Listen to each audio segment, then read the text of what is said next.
Hey guys, AJ Kohler here. I wanted to quickly let you guys know about a business I have for sale that the price is dropping today. So it was previously listed at $590,000 and today we are dropping it to $475,000. So pretty significant drop. And the reason for the drop in price is because I have worked with a lot of my banker connections, and the bank is willing to finance about $400,000 on this particular business. And the reason for that is because the earnings are in decline. So if we look at where the business was 3 years ago in terms of seller's discretionary earnings, which is just owner's salary plus any profit from the business, they were at $214,000. Then they went to 192, and then they went to 172.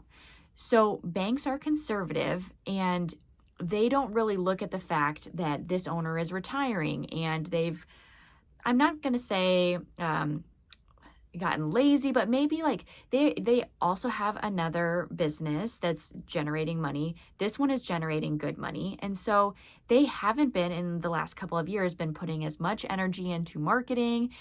They may not have been watching their expenses quite as closely. They might not have been raising their prices.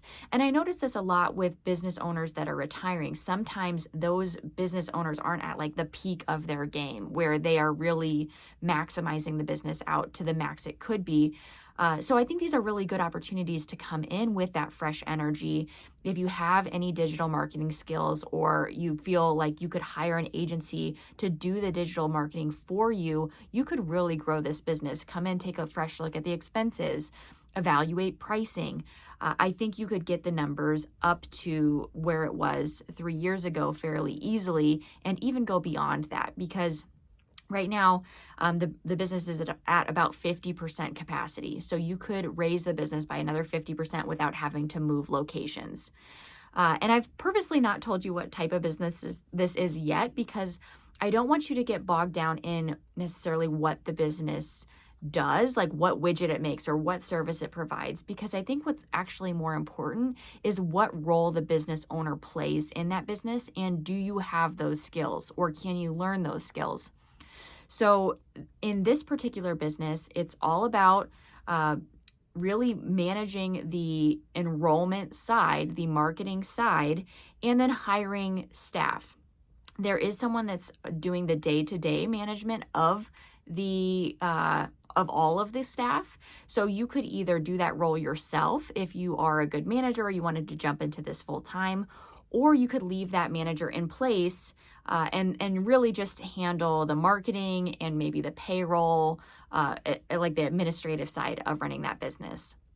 So if you got a $400,000 loan, SBA loan, and you were able to get it at 9.5% interest, which I think is doable, especially with a local bank, then your annual loan payments would be $62,000. So if you owned and operated this business, you stepped into the role of the manager, and you got the profits from the business. After you paid your loan, you'd make $123,000 a year.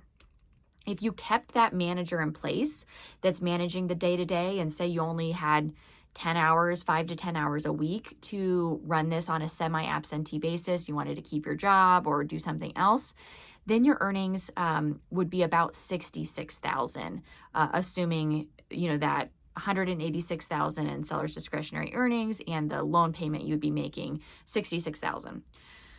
So I know for some people that are leaving corporate America or trying to balance this out in their head, they're thinking, oh, well, I'm already making $120,000, or I'm already making $130,000. It wouldn't be worth it for me to take a slight pay cut and take on the risk. But I think that, you might want to think about another approach, which is, how quickly can I grow my income in my current profession over the next 5 years if I really go at it hard, versus how much could I grow my income if I really was aggressive as a business owner. So let's go down the path of, if you buy this business.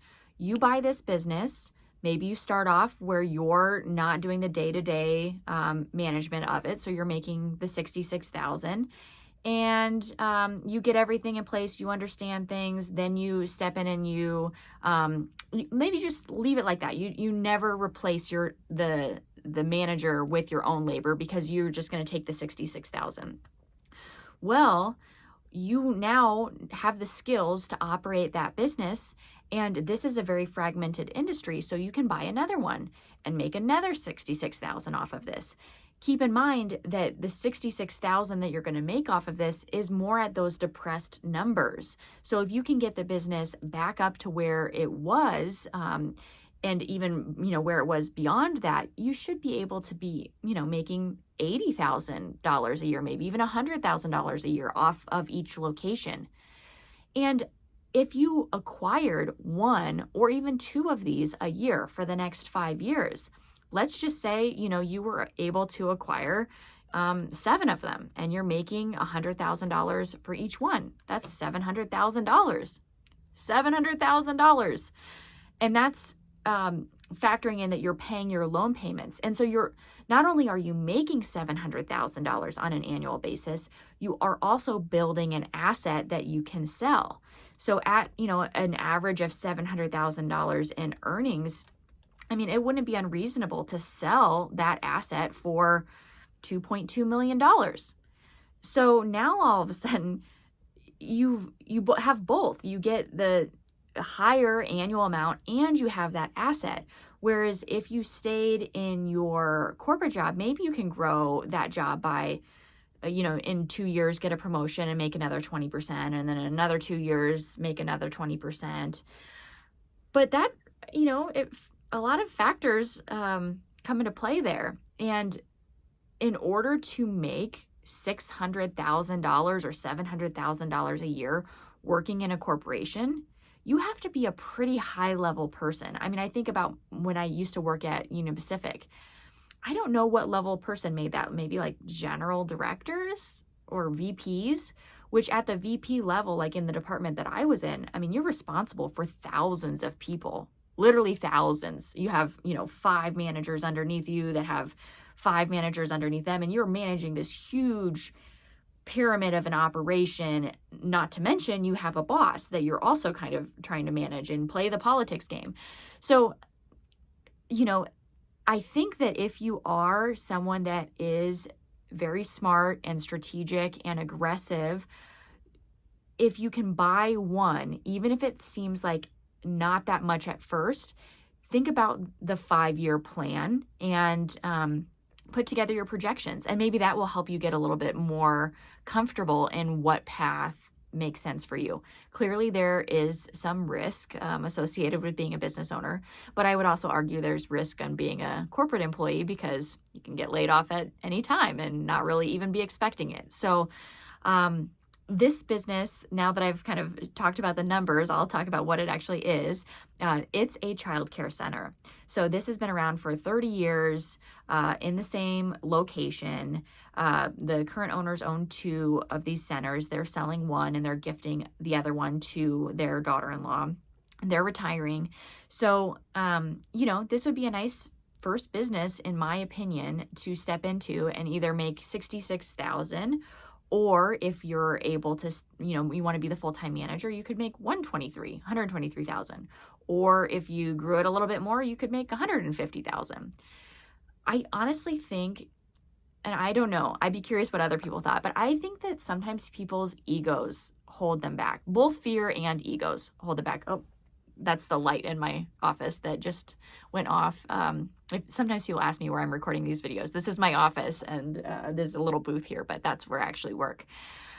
Come visit me downtown sometime and talk about buying a business, because I just think that, yes, to go from being, I'm a senior manager at blah, blah, blah corporation seems like a cooler, higher level job than, I own a daycare. Yeah, maybe that doesn't seem, I don't know, as cool. But I have personally seen people in Omaha. I met a woman that was looking at a different business that I had for sale. She had built up 10 Montessori schools over the last, I think she took like 7 years to do it. And she then sold that business to private equity, made a lot of money in the millions of dollars on that sale. And then she was leveraging that money to buy even bigger businesses. So don't just look at the first step. I would say look at what that first step looks like in the next 5 years. And I love this opportunity. These business owners are great people. I trust them, salt of the earth people. They want the next owner to be successful. There is probably even more money in this business because there, are some expenses that are discretionary that the bank isn't counting when they're thinking about what they'll finance, that don't show up maybe on the tax returns. But this is still, it's a profitable business. And right now it's at about 50 kids and it's rated for 99 kids. So just, network, put some digital marketing into place, get it up to 99 kids, and you could be running a really nice business and then buy one or two more. And now you've got a really nice lifestyle business where you've got a lot of freedom and control over the pace that you build your career. So often I see it's not that people don't want to work hard. That's never what they complain about with their job, is the working hard. The thing that they most often complain about is the control over their schedule. I have to ask my boss if I want to take a day off or if I want to take a half day off. It's a negotiation with another person where I want to just have control over how I manage my schedule and do my work. And then also I see myself growing revenue and reducing expenses at this particular company at a huge level, and I only get a fraction of that. And I can't make myself get promoted. I have to wait on other people in order for that to happen. Whereas if you are a business owner, a lot of times you're in more control of when you take it to the next level. You get to decide when you buy that second daycare or the third daycare or fourth daycare. You don't have to wait for someone to think that you're ready. You know when you're ready and when you can afford it. And frankly, once you buy one and you have one business running successfully, it's a lot easier to get financing for the second one. And often you can even get 100% financing. So think about that. You've leveraged, if you say you bought this business, you've put $50,000 or $75,000 of your own money into it. The next business you buy with 100% financing, the next one at 100% financing. So you could theoretically build a business with only $50,000 of your own money, the rest all funded by the bank, and grow that to a $2 to $3 million asset with really nice cash flow. So for those of you that might not have ever thought about running a daycare, let me know if you're interested. For those of you that, maybe you have a teacher friend or someone that's already working in this space that's, maybe only making $60,000 a year and would love to serve in an owner operator role and make 120 and have the potential to make even more than that. If you know someone like that, have them reach out to me, because this business, I think, will go pretty quickly now that it is at that lower price point. It's only at a valuation of, let me see, if you bought it at the 475, it's a multiple of 2.54, which is a really pretty low multiple for buying a business. As you get to be, bigger and bigger businesses, even if you look on Biz Buy Sell and you look at the seller's discretionary earnings compared to the price that they're selling it at, you won't find that many businesses that are actually available for sale that you can buy for 2.5 times earnings. So, thank you for listening to my sales pitch here on this business. Just to balance this video out, I would say that I think that the downside of running this business, the downsides I always hear are, one, the liability side. So if you are working with children and children's lives, if you have a kid, run into the parking lot and get hit by a car, that is on you. I mean, you have insurance that is going to cover those types of expenses, but that's still, you're personally responsible for that. And that's not something to be taken lightly. I think in these more service-oriented jobs in home health care, in healthcare in general, in childcare, when you're caring for people, there is a higher level of you can't screw this up. So I think that that's the downside to maybe running this type of business. Um, but I mean, there are things that you put in place for that, right? And I think one way to maybe reframe your thinking on that is someone needs to do these, roles. Someone needs to take care of kids that are in daycare. And if you're a responsible person and you think about what the risks are, you can do a lot of things to mitigate those risks. At this daycare, they have doors that automatically lock, where the lock is up high, where you have to have a certain card to get out, yada yada. Like, I mean, just the risk of like running into the parking lot.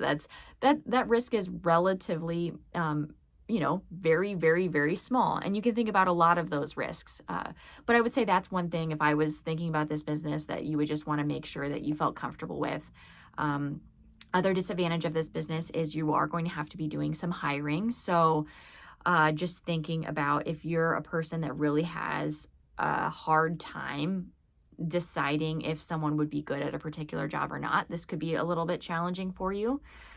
Frankly, hiring is not my personal strong suit. So I tend to like everybody. It's like a good thing and a bad thing, but I tend to like believe in people and believe that if they really want to do something that they can. And sometimes, people go try to get into jobs that they're not well suited for. And it's harder for me to identify that than I have friends that are really good at hiring. They can see that these are your experiences, these are your skill sets. I can judge whether you would be a good fit for this role. And if you're that type of person, then this is a great opportunity. If you're not, and you're more like, I can't handle, hiring, I just want to do my own thing, this wouldn't be the business for you. Probably a business that's more sales oriented, where you have fewer people that you're, and logistics that you're working with, that would be a better fit. But this one has recurring revenue. It has managers in place. It's a need, not a want.